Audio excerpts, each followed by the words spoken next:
Kristo bakunzi b'ijambo ry'Imana mwese ba Kristo bureo muri uyu muvukano wa restaurant Komera Kristo ni muzima aho muri ku mpande zine z'isi baramukije amahoro ya Yesu Kristo urukundo rw'Imana ubutware ubuyobozi n'ubushobozi bwa mutima w'Imana bigaragarire muri twebwe kugira ngo ineza y'Imana ibe muri twebwe igwiriye rwose. Mbahaye n'ikaze muri uyu mwanya mwiza w'ijambo ry'Imana n'umwanya wo guhindurirwa izina. Ntukagume Mukavuyo ku buzima. Uri iruhande y'ibikubabaje hari inema y'Imana. Uri iruhande y'ibikugoye hari umwuka w'Imana uri muri wewe.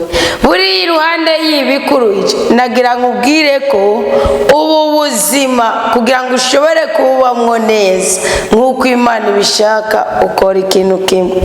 Wakira umusaraba wa buri munsi ukawushyira ku bitugu byawe, kuko iyo ushatse ko hari abawugutwaza hari igihe bishobora kukunaniza.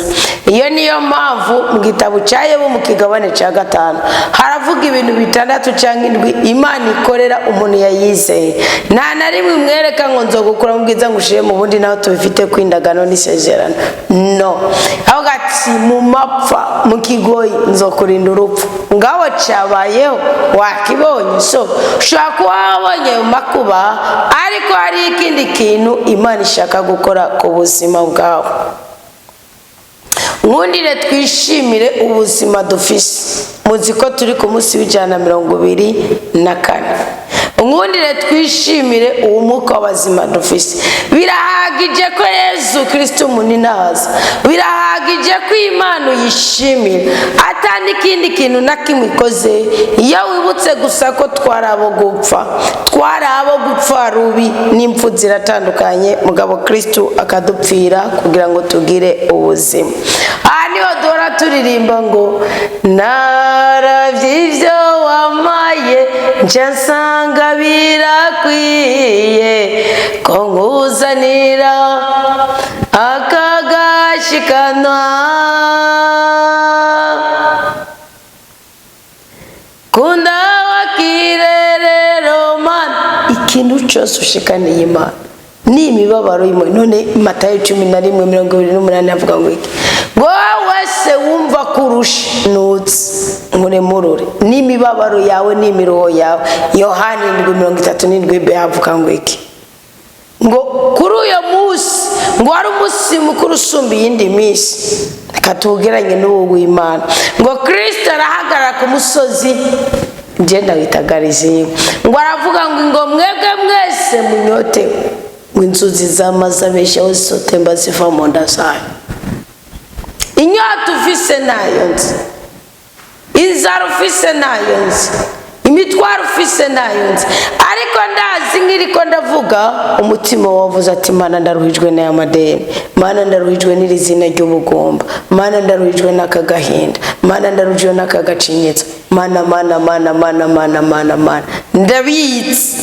ndabitse. Icyo rero cyadudubije mu mutima wawe ugikugwe ko mu izina rya Yesu Kristo ushobore guhindurirwa izina, ugira izina ry'abana b'Imana, ureke kuzimurirwa n'isi ahubwo tutumurirwe n'Imana kugira ngo ubuzima bubi bwose ubayemwo bugirene ubukugwemwo ube mu buzima bufite icyitegererezo cyangwa icyerekezo. Reka dusenge Imana ishoboye byose. Nitumara gusenga tuganire ku ndoto n'ibibazo mwagiye mubaza, ariko wumva ko uyu mwanya wo gusenga ni umwanya w'agaciro ku buzima bwacu.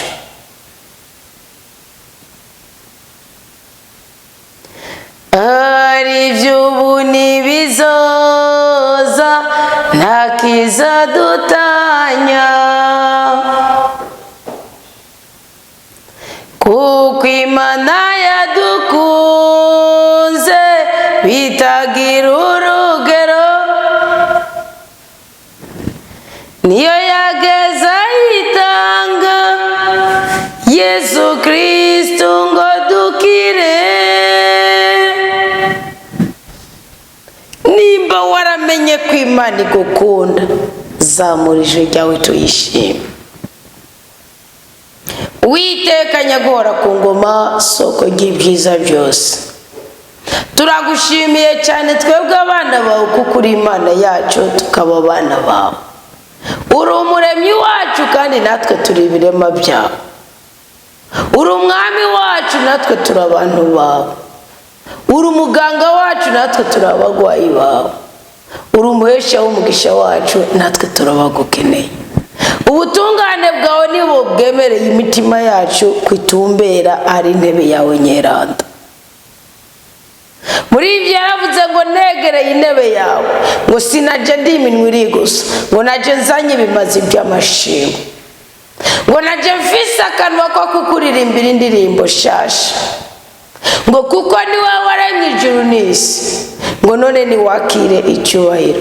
Mukama icyo cyubahiro nucakire, kuko ni wowe waremye ubuzima dufise, ni wowe waduhaye kubona umutwenzi mushasha, ni wowe waduhaye kubona izuba rishasha, ni wowe waduhaye kuva mu byara by'abanyamujinya. Komereza hanyene mwami nyaguhora ku ngoma, amaraso meranda ya Yesu Kristo nadutwikire, atweze ivyaha kugira ngo n'ivyago byose bituveko, adukure kwa gacinyizo kakanwa katuvumye, adukure kw'imivumo yo mu gisokuru cacu, adukure kwa makarani.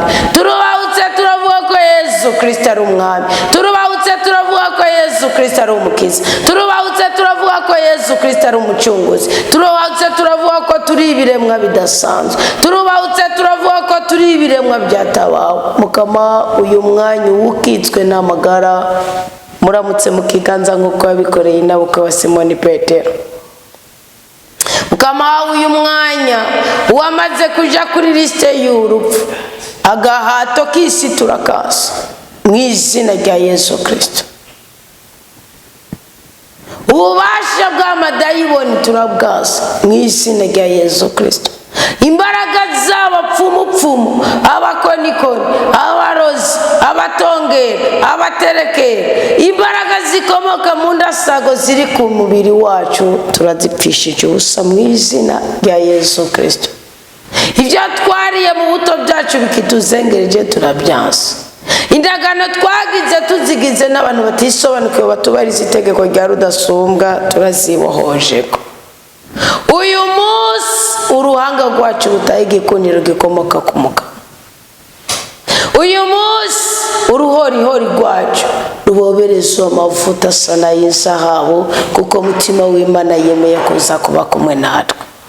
Mukama hezagira ubwoko bwawe, hezagira abagabo bawe kuzuza inshingano zabo, hezagira abagore bawe kwibuka ko ari imitima y'ingo kandi umutima ukora amasaha menshi gusumba ibindi bihimba.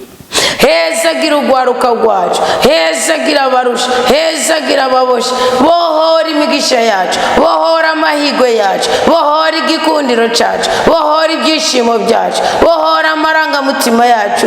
Nezereza twebwe ubwoko bwawe, natwe duhagurukiye kunezerezwa n'ukuri kw'ijambo ryawe, kandi tuzokuryaryanya nuduhezagira. Tugirire ikigongo ugaragaza ubutungane bwawe uzobukoze. Subira utwandike mu kiganza cyawe cy'ukuryo, kandi ubutazimangana turabyisabiye.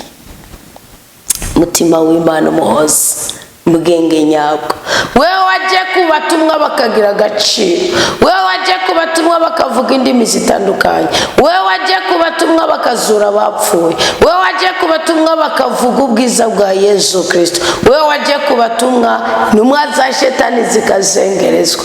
Kazura kaza neza iyivorane yawe, nciye bugufi ngo wikorere, nciye bugufi ngo ukore ibitangaza kubwira ijambo ryawe mu mutima ugiye kuryakira.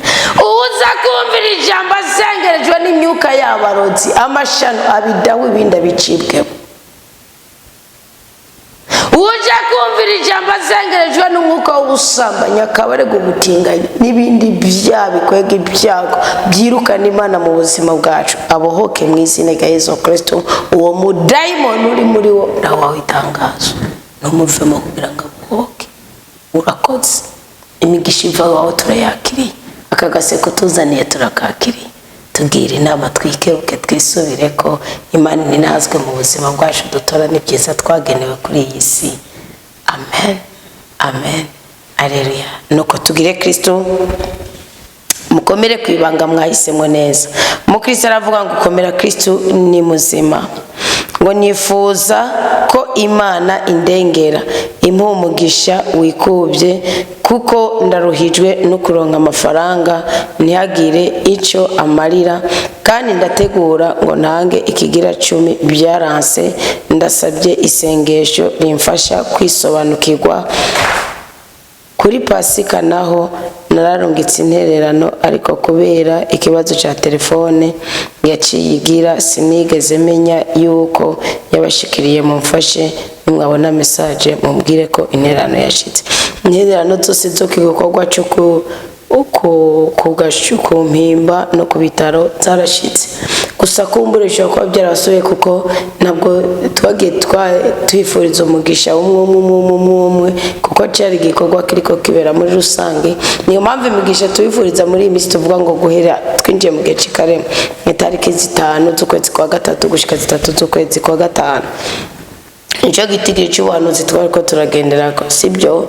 Uvuga rero Imana nyine n'amahoro ibone umurimo wawe wakoze, iguha umugisha, iguha umugwiza, iguha umunezero, ikurinde kubabara, ikwagurira imbibi. Ko wahisemo kwifatanya n'abagwayi, Imana nayo izohitemo kukuba hafi mu gihe wakubiwe n'ibyago. Ko wahisemo kwifatanya n'abari ku mpimba, Imana nayo izokurengere, ikurenganure mu gihe uzobugiye kurenganywa cyangwa uri ahantu udashobora kwishoboza ikintu, atari kukitswe n'amagara, ariko kubera watswe uburenganzira. Uwo ni wo mugisha ngwifurije.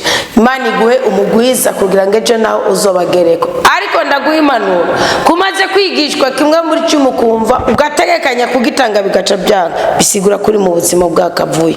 Kuko iyo utari mu buzima bw'akavuyo, swat iki muracigishwa ntubitahure, it's okay. Cyangwa ntucigishwe ntubimenye, it's okay. Mugabe iyo utari mu buzima bw'akavuyo, ugahura n'umuntu akwigisha ikigira 10, ugahura n'umuntu agushinga naye ikigira 10, ntugitange, uzomenye ko ufite umuvumo. Navuze amaka atandukanye, ushaka ubutararonka ukikwigisha bivuye ku idini, ukavuga uti wacu ibyo si ngombwa, si iki niki, utaranka umuntu akikwigisha muri Bibiliya. Cyane twebwe abakatolika ibyo birumvikana. Ushobora kuba waracigishije wakikigishije utasobanukiwe, nuronke n'uburyo bwiza bwo kubaza ibibazo ukumva ntubaye interest, nibigukwetse, it's okay, no ngaho nta kibazo. Biravuga ngo nawe uzokubaza ibyo utamenye cyangwa ibyo utabwiwe. Mbwa nawe nimba utabwiwe niwiteho ngo uvuge uti none niye mpamvu ntegereza gutanga iciciro, ugabe nawe nyene ugabe. Uzoba wigize rutora inzimizi. Ushobora kuba waracigishijwe ukagitahura, mugabo ntubiha agaciro. Muri icyo gihe none ndakubwiye ntibufite umuvumo, kuko uri mu buzima bw'akavuyo. Urabishaka uko kubishaka, hari igihe akantu kamwe kagukoze ko mugabo utarumva ikigira 10 n'ikintu cimbitse, ntihagire umuntu azoza kukibigisha nyamarangamutima ngo yayata. Si cyo kuyayatako, si cyo kuyayatako. Iki kintu Imana yavuze ngo nimungeragereje. Ninde uzakiyayatako ngo n'umukozi Imana ngurumva ngo baramuha ngo ndakirya, niba bigubirye nimba bimerita kubirya, niwabijya utabimerita ari ico. Ugiye iriya batamerita kugaburirwa n'igikona niyo ari guhinduka umuvumo muri Isirayeli. Nijya kugera kukabirya birye, kuko Imana umunsi yabanye kuri kurya ibitaribwa izakumomora, izokurandura, izobikudawisha, cyangwa ubisezerere, cyangwa ubiburemwo amahoro. Erega hariho n'ibintu murya bikababuza amahoro, nawe urarya akameranje bikamubaza gusinzira, ukora turimi bukabura urubavu ryamira. Niko nabyo byo kugira. So umugisha wawe ni uwo kugitanga ukatugwa ku mugisha. Umugisha wawe si uwo kugitanga ntibakita, no. Mana yabwiye ati tereka izo nyamaswa zanyu mwazanye katagura kuri mu maso kirarya, ngo umuriro ukaza ukabitwika. Niho tuvuga ngo Imana ni umuriro, ngo Imana yafunguye. Nuvuga rero kuba utagitanga warabyumvise, urisuzuma. Kuko urabona ucivuga ngo uri mu kavuyo kugukora ugakora amafaranga ntihagire iciye amaza, nta n'ubundi muvumo, nta n'iyindi acte prophétique, nta n'ubundi buryo bwo gusenga. Genda ube uvuga uti nkoresha umutahe cyangwa nkorera amafaranga mba mu nzi. Nusanga uba mu nzi isumbwa n'amafaranga winjiza, uzoba uri mu kavuyo k'ubuzima, uzoba uri kugaragara umunyantege. hari igihe uba uri nk'abantu bafite ubuzima bw'ubu bwa komisiyoneri bw'iki vuga uti iyi nzu ari umusina yarose itiyoke mugabo uzi neza ko ufite umushahara w'ukwezi atakindi kintu na kimukorera ukorera 150 kwa mu nzu 200 ukeneye kurya ukeneye kugirana cyangwa kwa mu nzu 100 usigana 50 bataramwo kurya hari ibintu bidashoboka. Hari ubuzima mubwirizwa kwiga mukarondera ni strategy y'ukubaho nimba nawe udandaza uko umaze kubyigisha ukabona n'ubundi nawe w'imyimana kimwe muri 10 n'urugirane genda usenga isengesho ry'umuhigo uvuga utuwiteka jewe n'ubundi nakwimye kimwe muri 10 mugabo sinatonze n'ubundi nunguwe n'umutima ugora mpomba kuko wavutse amafaranga araguca mu ntoki ntihagire ico yamaza ngo ndakwibira ibanga genda ugerageza Imana tubifitiye uburenganzira ni mungeragereje bwira Imana uti mpize umuhigo ko naho nzotora amahera 1000 naho nzoronka amahera 10,000 100 nzabanza ngukuremo ubanze wakire sinzoguheranire urabica Imana izogukorera tubigirana agashinyaguro kugishora kubigwa rimwe 2 3 ya gatatu kakugeza ukabura ubundi iyo umaze gutanga kimwe muri 10 ukongera ukazubivamo ni kimenyetso cy'umuvumo kuko Imana ngo abikunda irabagerageza ikabana ikabadida iyo bugatanze ko biraho ariko iyo nawe wemeye ako kanywafu kumukama iguha ibiki ikurinda mu makuba yawe yose ndabibasomera ikurinda mu makuba yawe yose kamibasomera na Bibiliya ikorogera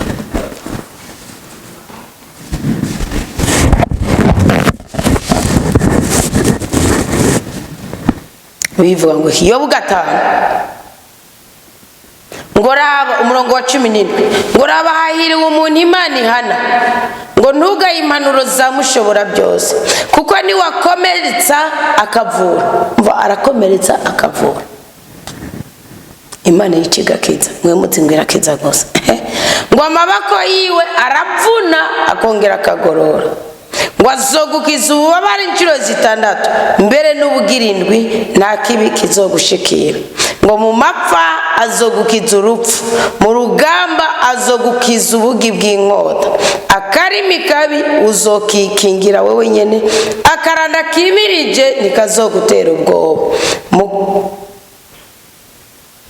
mukiza mukigoyi uzokwitwengera n'ibikoko byo kwisi ntuzobitinya urumva ubudahangarwa ngo kubera ko ucudutse n'amabuye mu mirima n'ibikoko byo mu ishamba muzobana mu mahoro kuko ucuditse n'Imana nta muntu acudika n'Imana adatanga kimwe muri 10 hoya no nigikunda iyo mivumo ayo makarande ayo mahushi yuzi muzoya kugwa ko naka kanywafu kumukama nimutumva muzumvirana ibyo mwigishwa mu madini nabyo simbyitaye nanje ntacyo banyigishije narabisomye ndatahura ngerageza Imana imumugisha nimba utawumbona ko biragusha ni wowe ufite amaso agwaye je ndagufite Chenda ufite kuko ucuditse n'amabuye yo mu murima urazi cyarico we ugawura umurima w'Imana yona n'Imana n'ivyabwira ngo Yakobo weshurune ngo wamusiba kuko umusibugirane uba mu murima ngo waranyororombye uragenda ngo uja mu ruzi ngo rwariko rukikije umurima reka mbibutse yuko mu gitabo cy'itanguro rimwe haravuga ngo iki kwimanire mu muntu mutwara mu murima ngo arafite inzozi ziwukikije nk'uko ubu harabarinzi ngo kucuditse n'amabuye mu murima Petero yavuze ngo iki Yakobo yavuze ngo iki Kristo yivuze ngo iki ngo ibuye abubatsi bataye hose naho riri iryo jambo ry'Imana Nazaburira bivuga gusa sinibuka mwene sinzi kwa Daudi nuko arinde ngwibu yabubatse niko gahindutse iki iremerezo ngo kubera kucuditse n'amabuye yo mu murima ngo muramabuye mazima Petero niko jambo yakoresheje muramabuye mazima ni kuko wowe ucuditse n'itegeko ry'umukama, kuko abamugenda n'abari inyuma y'itegeko ry'umukama, abamukorana baguhanura n'abakuyobya. Genda usome Zaburi ya mbere. Ngo kubera ko ucuditse n'amabuye mu murima n'ibikoko byo mu ishyamba muzobana mu mahoro. Ngo uzogira amahoro mu ihema ryawe, uzogenda urahuba, naco uzosanga kihabuze. Haleluya. None ngukera niko wamaze kuyaronka. Mwabakirisu mufite icyanyu, mwabakirisu mufite umwe, mwabakirisu mukehani, mwabakirisu murijwe n'ubuzima, murasenga mugabo amadeni n'igikyo muzo yakugwa ko nikigerageresha mukamo butungane bwiwe. Ngerageza mbakure kwibyonye, ngerageza mbagomorera kwiki ingomero z'umugisha. Hangura koro ngukoresha iposhoro, uzasumbwa n'ukoresha ifundi mugagakorera mu itegeko rya rudasumbwa. Nguzobana ukuntu uruvyaro rwawe ari rwinshi, n'ukuntu abagukomoka ko bangana n'ubwatsi bwo ku isi. Uzopfa hageze imibabaro mufite, imyenda mufite, imikoshi mufite, ibibengero mufite, ibyo byose n'imivumo muzobikugwaho nuko bayitegeko rya rudasumbwa. Kandi nibyo byonyine bizobakenyura, ubundi gukenyuka muzobikugwa ko nuko bayitegeko rya rudasumbwa. Itegeko rya rudasumbwa rishingiye ku kuri k'ubuzima, kuri k'ubuzima gushingiye kwibanga ryawe n'itegeko ry'Imana. Erega harabakiriye itegeko ry'Imana barishiramo akantu kameze ngo pomvirigire muri umvicaricyo ntibahejeje n'abana kwabo. Nane Kristo bavuga mubaza ko Kristo ari njyana, mubaza ko Yohana benshi iyo byandika Mariko yavuga ati ni kwera ko Mariko azi Kristo nk'umukozi w'umuhanga yarahinyanywe. Yohana aravuga ko Kristo ni urukundo, ni umuco. Yaravuze ngo nkigabane cyacu Mariko aravuga Yesu Kristo umwungere mwiza. Wabananze imbere bose ngo nabasuma n'abambuzi n'abangushi. Kristo nawe ariko aravuga muri Matayo yavuze ngo iki ngo muragowe imivumo ingahe simvuma jewe kandi sinatura imivumo wapi. Ngo nkakojya batekera umukama wingana igihe ciyimbura. Raba ibyo twarabitihoje niko bimeze, umviriza nawe ubimenye. Wewe rero umviriza, reka abantu mumeze nkuko abantu mukeneye ubuhigwe, abantu muri mukanywafunywa fuka mushobora byose, muragwaye, mwarabenze, mwatevye kubyara, mwagize iki, mufise imikoshi mugizene, mwibuke ko umukama ari wakomeretsa akavura. Kandi mwibuke ko agukiza ububabare birenze, agushumbusha inshuro zirenze ibyo watakaje. Tekana rero ntusuye kuburagizwa mu buzima bwawe. Ariko nkuye kuri aka kantu ngo icicumi byarase kwa gitanga mugabo n'ubundi uduhera ntapfa tukabakabye. Tangura udukabakabe mu izina rya Yesu Kristo. Pfumbatisha Imana. Nkavuga ngo ndumunyonyezi. Reka nicyo kibazo mubite. Ngerera ni mundeke nze nditwengera. Jawe Imana yambwiye kugira kuvura bakomeretse. Iyo uri kuravura umuntu ucisha kubura umurozi kubera hava ikiguma akaza kanseri. Mugabo iyo bagutigiza neza bakashira ko bisturi, bagashira ko compresse, bagashira ko mercichrome canke iki yitwa nde ari wundi mutukaze gose witwa nde betadine. Betadine we are better life. Ashira ko betadine uraheze ukababara ugahuhutwa mugabo mu nyuma hagakira. Reka ibyo bintu byo kuyayembya ko ntimukagombe kwimanizira abana mwe mwarayimye. Abyumvise niyo manuro nguhaye, wakira uwo mugisha wakoreye mu gihe cya Pasika. Uhabwe mu izina rya Yesu Kristo, kandi ugukure ko muvumo, ugukure ko mugaye, ugukure ko agacinyitse. Icya kabiri ndaguhanuye, nimba warigishije iki cy'umukacumba igakugitanga, kuko n'ubundi urumva nawe wakiririye umukama. Naragiye umukama nta muntu ashobora kumunesha, nta muntu ashobora kumunanitsa. Wewe gusa ni wewe winanitsa. Hari abantu murindiriye ubuhigwe mumaze gupfa mukava kuri iyi si. Kumbe Imana yakugeneye ubuhigwe kuri iyi si kubera kumvira itegeko ryiwe. Ibyo rero mubyumve. Nikuvuga iki cyo ndiko ndavuga. Niko vuga ngo gerageza ubane neza n'Imana igukure kwibyonye. Niko Maraki yavuga. kandi guha umugisha, iguha umugwiza, ibyo wanyiriwe n'inzige ibikugarurire.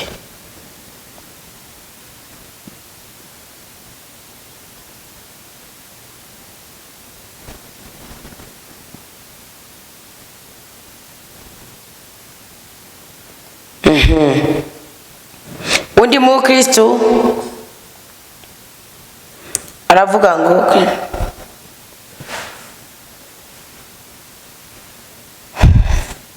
inzina zirotoye naraziratoyeje.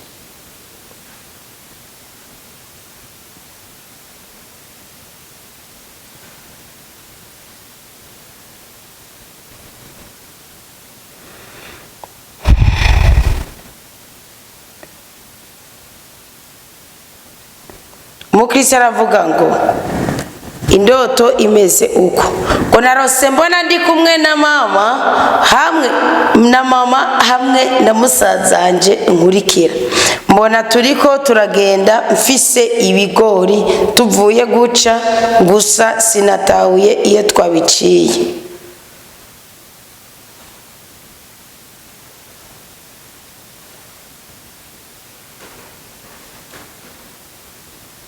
Sinatahuye twabiciye, narifise vyinshi ku rutugu rw'ukuboko ko kubafu na bibiri ku kuboko k'ukuryo, hama duca ahantu twaja bukuruzi, kandi aho hantu hariho ndahazi.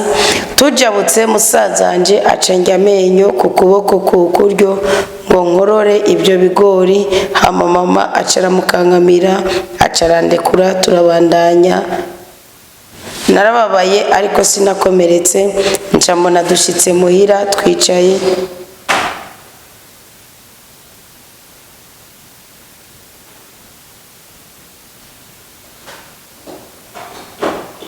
Twicaye mu cyumba twatekeramwo, papa caraza afise amahera menshi, namenye igitigiri, acakuramwo 20,000 arama inoti zine za 5, acambwira ngo akira aya yatware, nzokongera ayandi mbonye ayasigaye kubera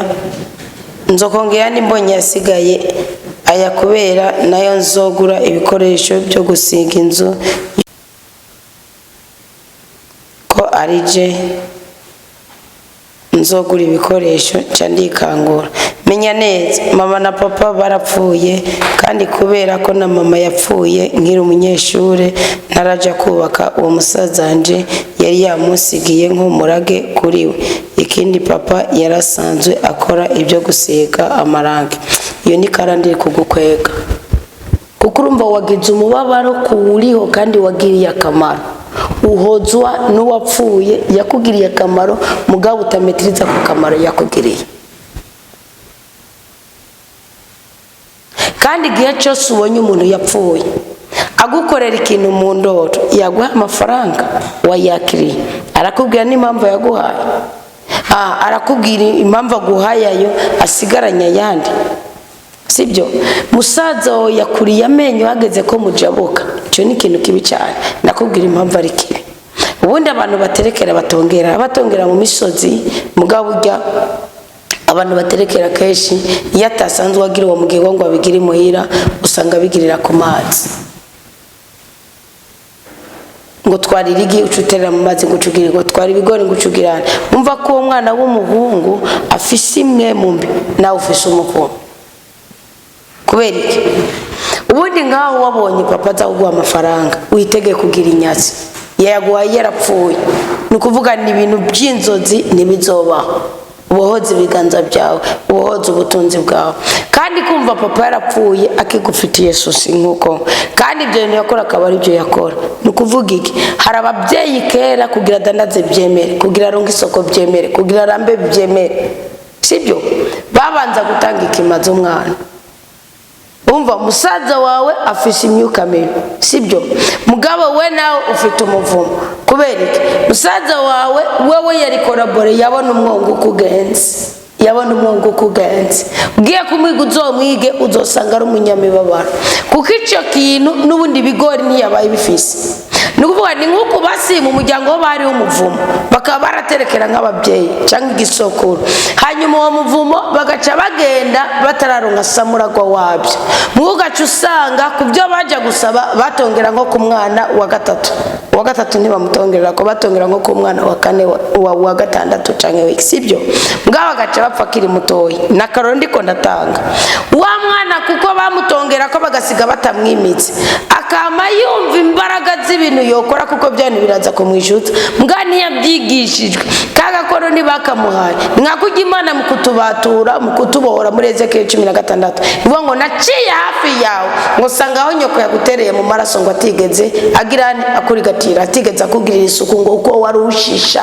nikuvuga iki ni wo mwana nawe baba baramutanze ataravuka Nowa yavumye utaravuka babaye bamutanze ataravuka mwibuka ko na Yesu Kristo yanugwa ataravuka kuba baramutanze rero bigiye kujimagwe baba baraza kwishuza ati iki ni umwana no mbwa wa mwana ise ntiyamubwiye turi twaruko nyina ntiyamubwiye ati ritwaruko ntiyamusize ntiyamushize muri ibyo bintu aca ahorana umubabaro uce gituma we yakubwira ngo tiburi ibyo bigori abayumva hari ikintu yokora ni nkuko basujura kuri mu idini sibyo hama ukumva imbaraga muri wowe ingene wokora iby'urukundo ingene wokora ibyo mugabika kunaniza kubera ikindi wabyigishijwe icyo gihe ubifise narabwiye kimwe mu kintu kiranga umuhamagaro wawe nuko nk'iyo uri mu isengero ukabona baririmbisha nabi ufise umuhamagaro wo kurimbisha vuti nk'ubu nakubwiriko iyo wumvise baririmba nabi iyo wumvise ikintu cyose ubonye bakora nabi ugashaka ugikora neza ukumva ugikora udafite uburenganzira bwo gukora aba ari umuhamagaro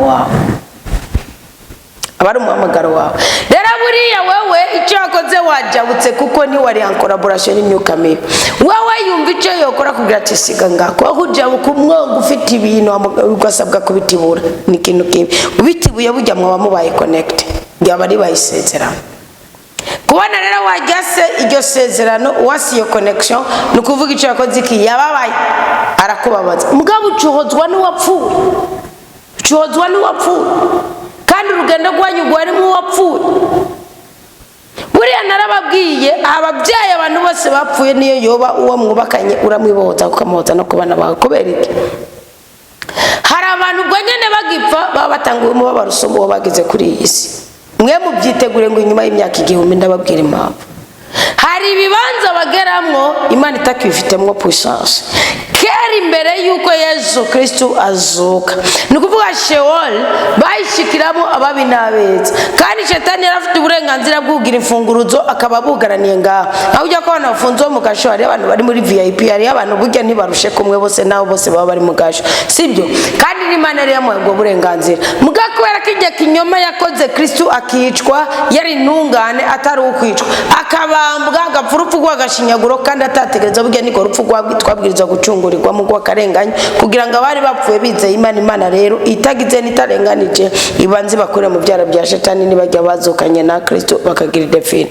nukuvuga Shetani arubasha yatswe rero abantu bapfa inyuma ya Yesu Kristo bagapfira mu byaha baterekera badaditse imitima bagakenyukira muri ibyo byaha icyo bakora ni igiki icyo bakora bagira umubabaro uteye ubwoba nihajya no kumvira shinyagura amenyo akavuga ngo nabyubatse musigaye murabijya musigaye muragirana ariko umuntu yubaha Imana niyo abagiye gukenyuka aragaragara nkakujya ko mu bikorwa by'abatumwe kwa Stefano ubutayibu yari karabvirirana umutsi watobotseho ngaha mu musaya akavuga ati mbonye umwana w'Imana byagiye mu ijoro agaheza agiraho kuvuma mugabo nimba Stefano yabigiriye abanyisirayeli bariko baramuvuma ni gute we nawe uri umubyeyi wosozera uvuma kandi atanu umuntu aguhohoteye wishwe n'indwara yawe wishwe n'ubusambanyi bwawe wishwe n'igitigu cyawe wishwe n'umushishito wawe wishwe n'abakuroze wishwe n'abaguhaye ishyano ariko nimuzoze muranabyitiranye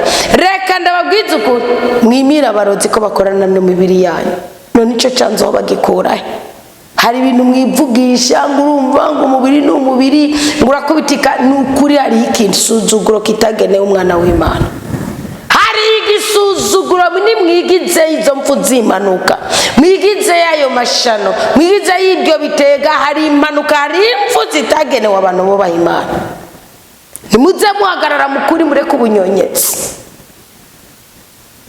mureke kuvangatirana ko n'ukuri ku ijambo ry'Imana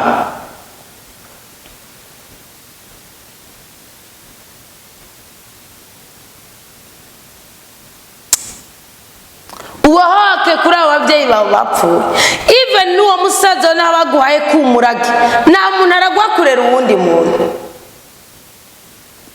nta muntu aragwa kurera uwundi muntu uragwa kugira kuko umwana buriya amaze kuva mu nda kwa nyina afise ubundi budahangarwa